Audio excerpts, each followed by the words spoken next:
Hello guys, it's me, Stark, and I'm here to share with you a very interesting game between T90 and RedPhosphorus. T90 is a content creator, but also a very good player, around 2k4. He probably has a few conflicts of interest, and obviously his priority is probably creating content other than competing in tournaments. That said, he's still a very good player. He studies the game, he watches a lot of game, hours and hours because of his core job, which is content creation. And honestly, the man itself is a content. Basically, everything he does is very interesting there. And I'm here to see that he's about to try and counter RedPhosphorus. RedPhosphorus, you guys probably know, he has a channel, he has this disrupt build artist, and he is, as he likes to claim, on the top 50 best players of the world playing anti-meta. Well, that said, I need to recognize his value. He's a pretty good player, and not a lot of players can actually execute things in the way he plays. He has a very unique play style, likes to try and go for fast castle in Arabia with like all the sieves and try to find good variations of the strategy that works pretty fine. And right here he's using, in my opinion, one of the strongest ones, which is the Shu fast castle into siege. We already have builds and tests of this strategy on this channel. And as you guys can see, even being executed by a lesser player, this strategy is insanely good. I even have a video there beating like 2k6 players using this very same build order. We can search it on the channel. So here's the thing. This strategy is solid, the strategy is legit. Phosphorus is also a very skilled player and is capable of doing very incredible feats here. For example, he's one of the few players that I know that is actually capable of luring two deers at the same time. And I'm going to be honest, guys, not a lot of players that I know is actually able to manage that.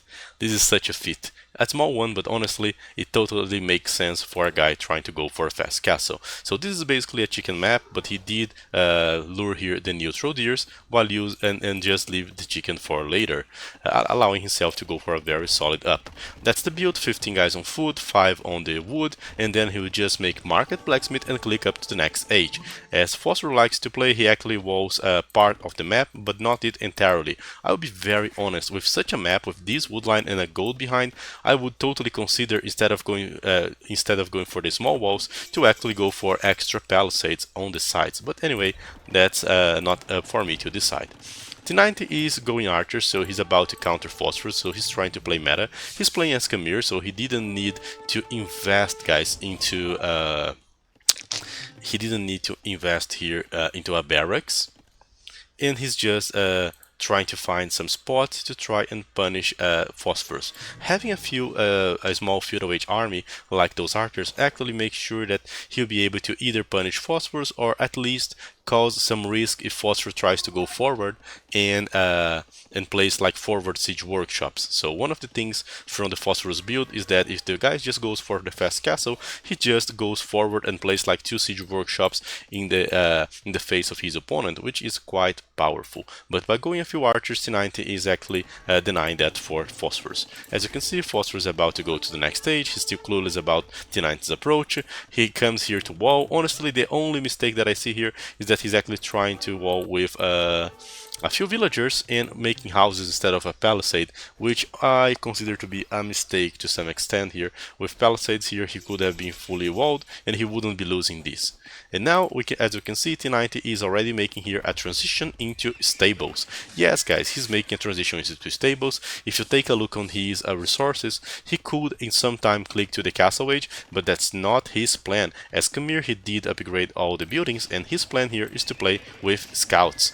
He has started to make scouts. He's continuing here or completing his walls to make sure that that Phosphorus will just not walk around his economy, and he's now adding a blacksmith. So he will try to counter the war chariots from Phosphorus here, which are quite powerful, using scouts. The thing about the war chariot is that it does have two game modes. It can actually use the focus fire mode or the barrage. Barrage is honestly the best one. It will just split its projectiles in multiple directions, and that's excellent versus bigger groups, and basically you have a projectile that you cannot dodge. The unit has a 6 range, but it also has a 1 minimum range. Similar to how a Scorpion and a Mangonel works, this unit has a minimum range, which means that if there's a unit like a Scout hitting one of these units, it actually would have to move itself at least one tile in order to shoot, and for this reason melee weapons are not bad.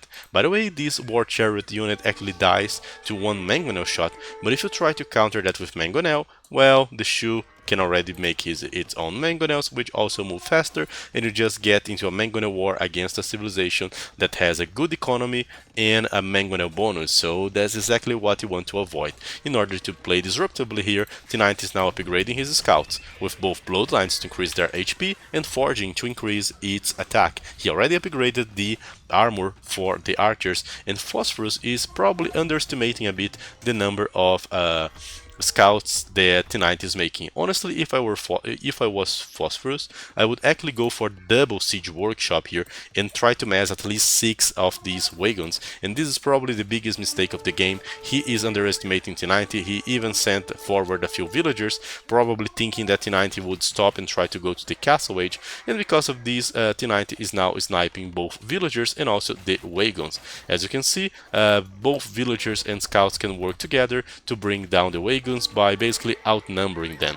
A scout has 65 HP, this unit has only 65, it has no melee armor, so melee units do have a very good bonus against it. Regarding its pierce armor, it actually has 5 base pierce armor, meaning that any feudal age unit will just deal 1 damage, even skirmishers, because this is no Kev Archer, guys. Different from Arata, that a few feudal age skirmishers can even try to fight back, this unit will just tank all the bonus, making it not possible to kill with ranged units. So now, by messing up scouts, T90 is trying to counter Phosphorus and is actually succeeding on that. So this is one of the ways that he has found. I honestly believe that Phosphorus will need a second workshop, now he does realize that, but he already lost 3 villagers, and there is a big problem in both players' approach here, but especially regarding Phosphorus, which is the cost. When you go for the wagons, you actually want to create some snowball effect, because those wagons are way too expensive. Despite being a siege unit, they do cost food, 65 food and 90 gold. That's a lot of resources, and because of that, you ended up sacrificing your economy. So Phosphorus, that only lost 3 villagers, is like 12 villagers behind T90, because when you take a look on his economy, he's often have to make choices between playing with the war chariots or making villagers. And of course, if he stops making army, his opponent, which has like way more economy, can just surpass and outboom him. For this reason, Phosphorus is a hostage of his own strategy right now, is forced to keep upgrading the war chariots, and for that reason T90 is opening here a small advantage. By the way, T90 is doubling the bet here, or even tripling the bet on the scouts, and instead of even considering going to the castle age, he's just reinvesting all of his resources into farms, extra stables, and more scouts.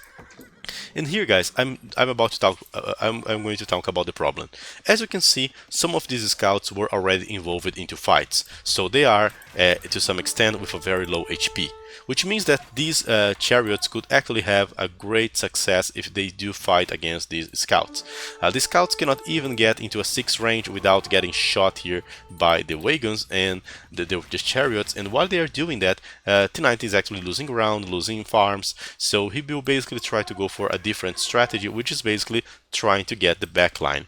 This, I would say that these 14 scouts, guys, would probably lose a direct confrontation against this 5 war chariot. Yes, despite its number, but especially because of the low HP from the scouts and the barrage mode, I would say that 5 wagons is enough to beat all this army. So fighting smart and not only trying to throw your units on the enemy unit is the key here. T90 is being able to outmass the wagons and now kill them like one by one using its scouts, forcing Phosphorus to go back and making him lose the pressure.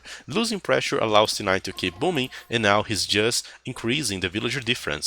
We talked that the villager difference was of 12 villagers, but right now it will actually increase more and more, because Phosphorus will more often than ever have to choose between making villagers and making multiple war chariots. There comes a fight. Multiple scouts are jumping on the wagons and they might actually die. Despite having one extra armor, it's honestly not that helpful. It will just nerf one attack from the scouts. I would rather invest into like 2 more wagons than having this armor. And then T90 is just outmassing Phosphorus.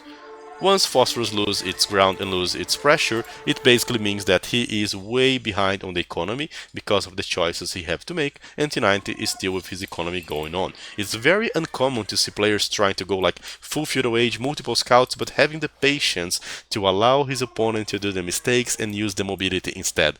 I'd say that if T90 was just playing without any strategy or without any tactic here, just like making scouts and patrolling them into the wagons, I would say that he would probably die, guys, for the very reason that I stated, that these units are pretty good when dealing with massive units because of the barrage mode. Right now, T90 is increasing its number. He already has a 19 scout army approaching Phosphorus. In my opinion, Phosphorus would need something, maybe even more wagons here to be able to fight. He's also fighting from downhill, and his units are way too grouped, which means that they might not be able to keep shooting the scouts. T90 just spread out his scouts in a way that the barrage mode would just shot a few of them.